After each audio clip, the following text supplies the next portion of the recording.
नमस्कार, मी शशिकांत सरोदे. महाराष्ट्र टाइम्स 1 मध्ये सर्वांचं स्वागत करतो. संवाद जनतेशी या विशेष कार्यक्रमामध्ये आज आपण आलेलो आहोत शेंडी गावात. शेंडी गावातल्या ग्रामस्थांबरोबर आज आपण संवाद साधणार आहोत. तर आपल्याबरोबर शेंडी गावचे काही ग्रामस्थ आहे. काय नाव तुमचं? अजित भांगरे. अजित भांगरे. कुठले आहात तुम्ही? शेंडी इथं प्रॉपर. शेंडी गावचे? हो. काय व्यवसाय आहे तुमचा? आम्ही असंच टेंट बिंट लावतो. टेंट लावतो. रोजगार. खासदार, आपल्या खासदाराचं नाव काय? सदाशिव लोखंडे. सदाशिव लोखंडे. ह्या 5 वर्षामध्ये सदाशिव लोखंडे आपल्याकडे आले का? 5 वर्षात निवडून आल्यापासून एकदा आलेले ते. निवडून आल्यापासून एकदाही आलेले नाही. तुमची काय भूमिका आहे लोखंडेबद्दल? आले तर नाहीच, निवडून आल्यापासून आलेले नाही ते. तुमचं कुठलं गाव? घाटघर. घाटघर. घाटघर गावामध्ये आलेले आहे का? नाही. काही विकास कामं? विकास काम आलेच नाही तर मग नेमकं कळणार काय, नेमकं त्यांनी काय केलं हे सुद्धा माहीत नाही आम्हाला. म्हणजे या परिसरामध्ये अद्यापही लोखंडे साहेब आलेले नाही. यांच्याबरोबर बोलूया. नमस्कार. नमस्कार. काय नाव तुमचं? मी दिलीप भांगरे, शेंडी गावचा सरपंच आहे. यापूर्वीचे जे खासदार भाऊसाहेब वागचौरे जे या ठिकाणाहून निवडून गेले होते, त्यांनी त्यांचा दौरा असायचा. विविध कामाच्या संदर्भात ते हात घालायचे. आश्रमशाळा असेल, रस्त्यासंदर्भात असतील, गावाच्या विकासासंदर्भात किंवा विद्युत रोषणाई संदर्भात त्यांनी अनेक प्रश्न मार्गी लावले. परंतु नूतन जे आता विद्यमान खासदार आहेत सदाशिवजी लोखंडे यांनी खरं तर ह्या विभागामध्ये अतिशय दुर्लक्ष केलं. वेळोवेळी आम्ही अनेक वेळा त्यांना पत्रव्यवहार केला, त्यांच्याशी संवाद साधण्याचा प्रयत्न केला, परंतु खऱ्या अर्थाने जे लक्ष द्यायला पाहिजे होतं त्यांनी लक्ष नाही दिलं. एकमेव आमच्या परिसरातलं दत्त मंदिर, आम्ही 10 लाखाचे त्यांना सभामंडप मागितला होता, त्यांनी तो 5 लाख रुपयाचा सभामंडप आम्हाला दिलेला आहे. परंतु हे भंडारदरा पर्यटन स्थळ आहे. लाखो पर्यटक वर्षाकाठी या ठिकाणी येत असतात. हे येत असताना आमच्या रस्त्याची अतिशय दुरवस्था आहे की गेल्या 5 वर्षापासनं जे 100% पर्यटक यायचे ते 40% झालेले आहेत. त्यामुळं आमच्या ह्या तिथल्या रोजगार जो तरुण वर्ग आहे जे टेंट लावतात, व्यवसाय करतात, छोट्या छोट्या टपऱ्या टाकून आपला व्यवसाय करतात, त्यांच्या व्यवसायावर परिणाम झालेला आहे. एक रस्ता सगळ्यात महत्त्वाचा असतो की रस्ता चांगला असेल तर पर्यटन वाढतं, परंतु ह्या रस्त्याची दुरावस्था आहे. ह्या ठिकाणी अनेक पॉईंट आहेत. कळसुबाई शिखर आहे, सांदन व्हॅली आहे, अमृतेश्वर टेम्पल आहे, रंधा फॉल आहे, भंडारदरा डॅम आहे. त्या ठिकाणी बोटिंग अतिशय सुंदररित्या चालते. परंतु ह्या परिसराला पर्यटन विकासचा निधी आला तर हे भंडारदरा स्थळ महाबळेश्वरपेक्षाही दुप्पट अतिशय चांगलं पर्यटन स्थळ आहे. परंतु कुठल्याही राजकीय नेत्यांची इच्छाशक्ती नसल्याकारणाने ह्या भंडारदरा परिसरात घाटघर, भंडारदरा, रतनवाडी ह्या सर्व परिसरामध्ये ह्या खासदारांचं दुर्लक्ष आहे. खरं तर विकास ठरवायचा असतो, विकास करायचा असतो, प्रचंड खासदारांकडे निधी असतो, परंतु त्यांनी केव्हा आमच्याकडे लक्ष दिले नाही. त्यामुळं खरं तर जनता त्यांच्यावर नाराज आहे. तुम्ही वैयक्तिकरित्या खासदारांच्या कामावरती नाराज आहात का?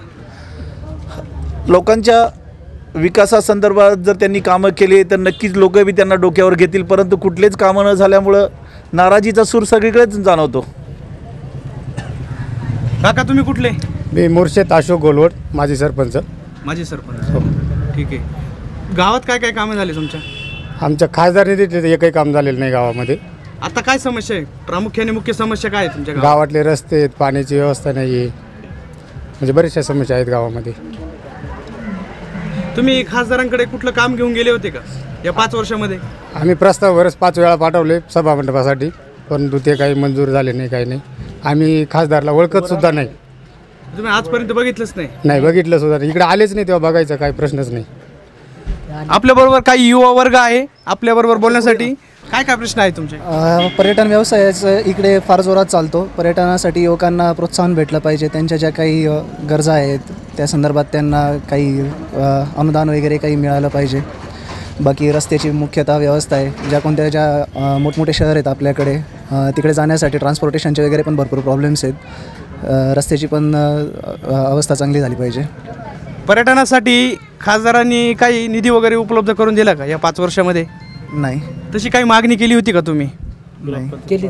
ग्रामपंचायत मार्फत झाली असेल, बाकी तसं नाही. तर काका तुम्ही कुठले? आम्ही वाकीचे.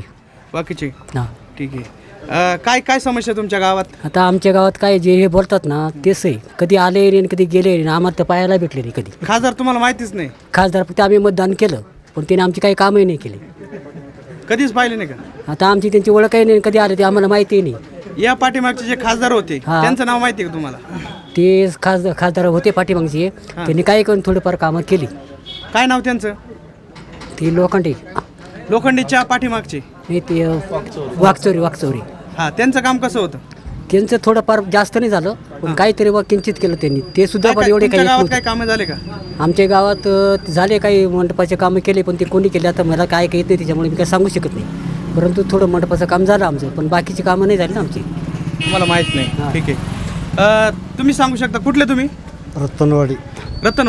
रतनवाडी. काय काय कामं झाली का खासदारनीतून या 5 वर्षामध्ये? नाही काय नाही, काहीच कामं नाही. या पूर्वीचे जे खासदार होते त्यांनी काय कामं केली का? नाही काय केलं. किरकोळ रतनवाडीत काहीच केले नाही. 2 वेळा फक्त व्हिजिट मारली त्यांनी.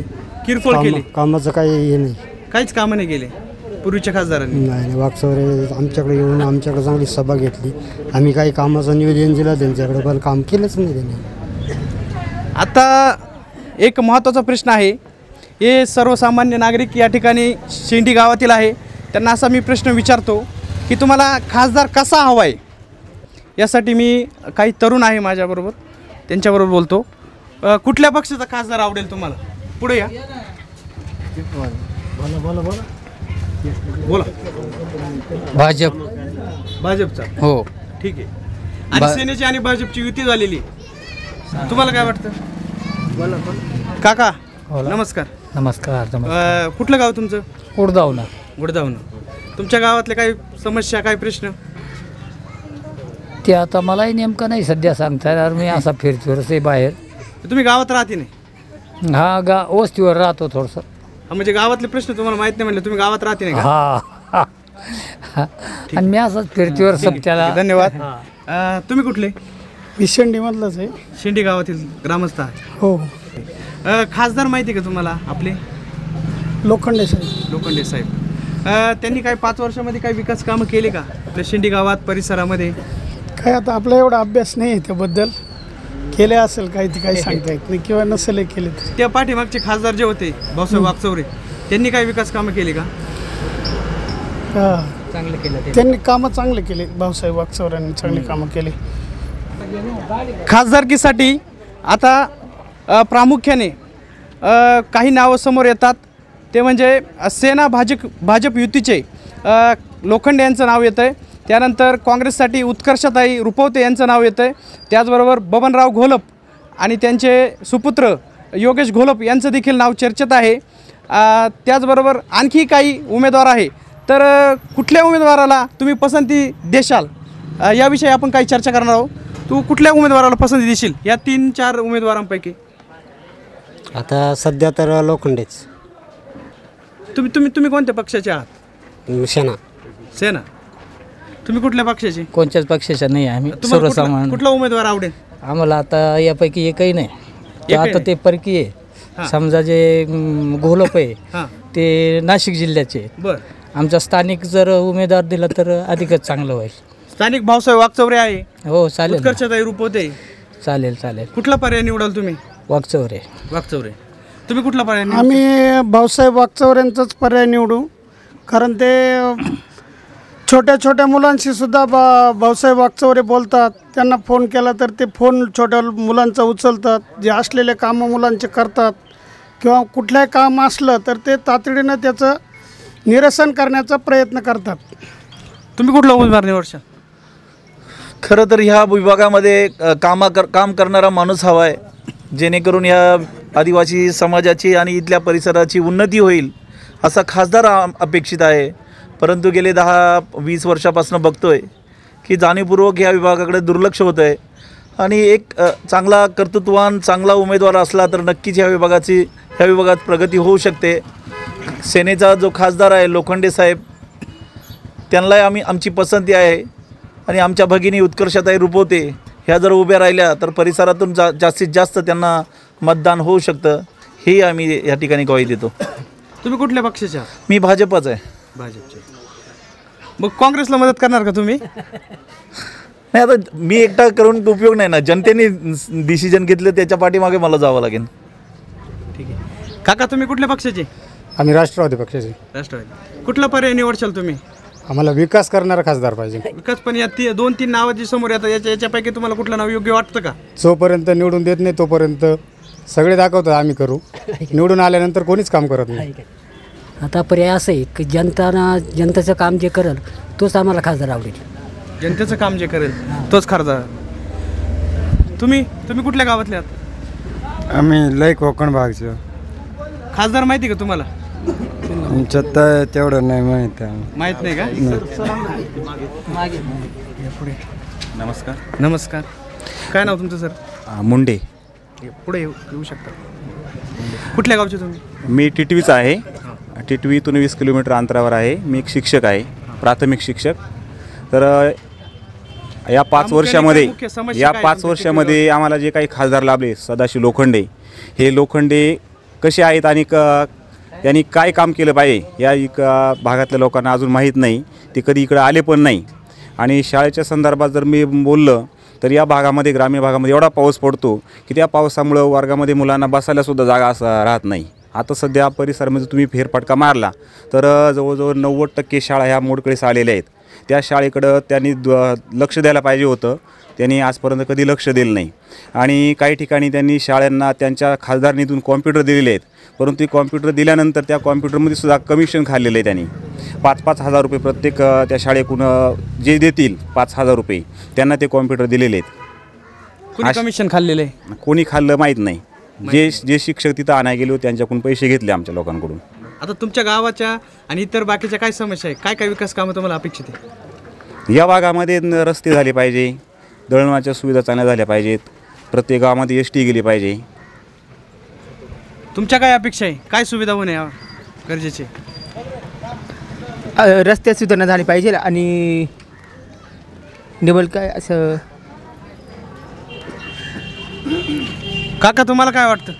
आम्हाला असं वाटतंय का आज आमचा हा भाग एकदम आदिवासी भाग आहे. या आदिवासी भागामध्ये पाणी पडतो, डोंगर आहे. त्यांना काय वाटते भंडारदरा डॅम फुल भरलेले, यांना फुल पाणी, तर आमचं हे पाणी खळक्यान वाहून जातं. त्या ठिकाणी या डॅममुळं खालच्या लोकांचा उपयोग होतो, आमचा काही उपयोग होत नाही. कुठल्या गावात राहतो? आम्ही चिचोंडी गावात राहतो. चिचोंडी गावात पाणी नाही का? पाणी आहे, परंतु पाणी पिण्यासाठी मिळते, पण शेतीसाठी पाणी घ्यायला उपलब्ध नाही. शेतामध्ये काय तुमच्या? शेतामध्ये आता काही थोडं मोठं छोटं मोठं पेरलेले, काही नाही पेरले. तुम्हाला काय वाटतं कुठले विकास कामं होणं गरजेचं आहे? तर विकास कामं म्हटलं तर जास्त महत्त्वाचे आहे रस्ते. पर्यटन स्थळ घोषित केलं गेलं आहे, रस्ते महत्त्वाचे जास्त. आता आपण बघतोय आत्ता तर काम चालू आहे, तसं घाटघरपर्यंत झालं आहे. पण जे रतनवाडी मुदखेल वगैरे आहे तिथं आपण बाईकसुद्धा चालू शकत नाही. आता जस्ट मी तिथनं चालू आहे. हे रस्ते जास्त महत्त्वाचे आहेत. रोजगार द्यायचा असेल, रस्ते महत्त्वाचे जास्त. तुम्हाला काय वाटतं कुठले कामं, विकास कामं होणे गरजेचे? शेंडी परिसर हा खूप सुंदर आहे, पण या ठिकाणी जो विकास काम पाहिजे ते विकास काम कोणत्याही प्रकारच्या खासदाराकडून अद्यापपर्यंत झालेले नाही. कोणते विकास कामं जे सर्वसामान्य नागरिकांच्या सुविधा हव्या आहे तेच सुविधा आम्हाला हव्यात. दळणवळण, मुलांची शैक्षणिक व्यवस्था, आदिवासी वसतिगृह, मुलांची जाण्या येण्याची व्यवस्था नाही होत. आता हॉस्टेल आहे, पण हॉस्टेलवर व्यवस्थित कोणाचंच नियंत्रण राहत नाही. अजून जे सर्वसामान्य खेड्यामधील नागरिक आहे आता त्यांचं रॉकेल बंद केलेलं आहे. काय विषय आहे रॉकेल बंद करण्यासाठी? आता ते मला नाही सांगता येणार ना. सरकारने बंद केलं आहे, कमी केलं आहे. आज सरकारने गॅस वाटप केले, पण त्यांच्या घरामध्ये जर लाईट नसली तर गॅसमधून तुम्ही दिवा नाही लावू शकत ना. त्याच्यासाठी रॉकेलचीच आवश्यकता आहे. पण आज गरीब लोकांचं रॉकेल बंद केलेलं आहे. आज धरण उशाशी आहे, पण कोरड घाशाशी आहे. आणि अद्यापपर्यंत आज खासदारकीचा जर म्हटलं तर आजचा इतिहास असा आहे की आत्तापर्यंत एकही खासदार डबल निवडून आलेला नाही आहे. त्यामुळे खासदाराने थोडंसं विचार करून या भागात खासदारकीला उभं राहताना ह्या प्रत्येक भागाचा विकास करावा. का आमच्याच भागाचा विकास करावा असं नाही, संपूर्ण भागाचा विकास त्यांनी करणं अपेक्षित आहे आम्हाला. ठीक आहे, धन्यवाद. शेवटचा प्रश्न विचारतो मी. या गावचे सरपंच आहे दिलीप भांगरे, यांना विचारतो काय विकास कामं तुम्हाला आवश्यक वाटतात या परिसरामध्ये, शिंडी गावामध्ये? ह्या परिसराचा विचार केला तर या ठिकाणी रस्ते अतिशय गरजेचे आहेत. आज रस्त्याची अतिशय दुरावस्था झालेली आहे. पर्यटन विकास महामंडळाकडनं फंडिंग आणून ह्या विभागातील सर्व पॉईंट्स, सांदन व्हॅली असेल, अमृतेश्वर टेम्पल असेल, रंधा फॉल असेल, भंडारदरा धरण असेल, ह्या विभागामध्ये विविध असे पॉईंट्स तयार करून इथल्या स्थानिक बेरोजगार तरुणांना रोजगार मिळेल त्याकडं खासदारांनी लक्ष दिलं पाहिजे. अनेक समस्या आहेत, पिण्याच्या पाण्याच्या समस्या आहेत, विद्युत लाईटची प्रश्न आहेत. हे छोटे मोठे कामं जरीच खासदार साहेबांनी केले तर नक्कीच लोक त्यांच्या पाठीशी राहतील. आम्हाला खूप अपेक्षा आहे की या खासदारांनी खऱ्या अर्थाने इथून निवडून गेल्यानंतर नक्कीच एक 5 वर्षात चांगलं काम केलं तर पुन्हा एकदा त्यांच्यावरती अशी वेळ येणार नाही की लोक त्यांच्या विरोधात बोलतील. खऱ्या अर्थाने एक चांगला खासदार ह्या विभागाला हवा आहे आणि ह्या विभागाची उन्नती होईल. धन्यवाद. सर्वांच्या भावना आम्ही जनतेसमोर मांडण्याचा नक्कीच प्रयत्न करू. ही चर्चा अशीच सुरू राहणार आहे. पुन्हा भेटूया महाराष्ट्र टाइम 1च्या संवाद जनतेशी या कार्यक्रमात पुढील गावात.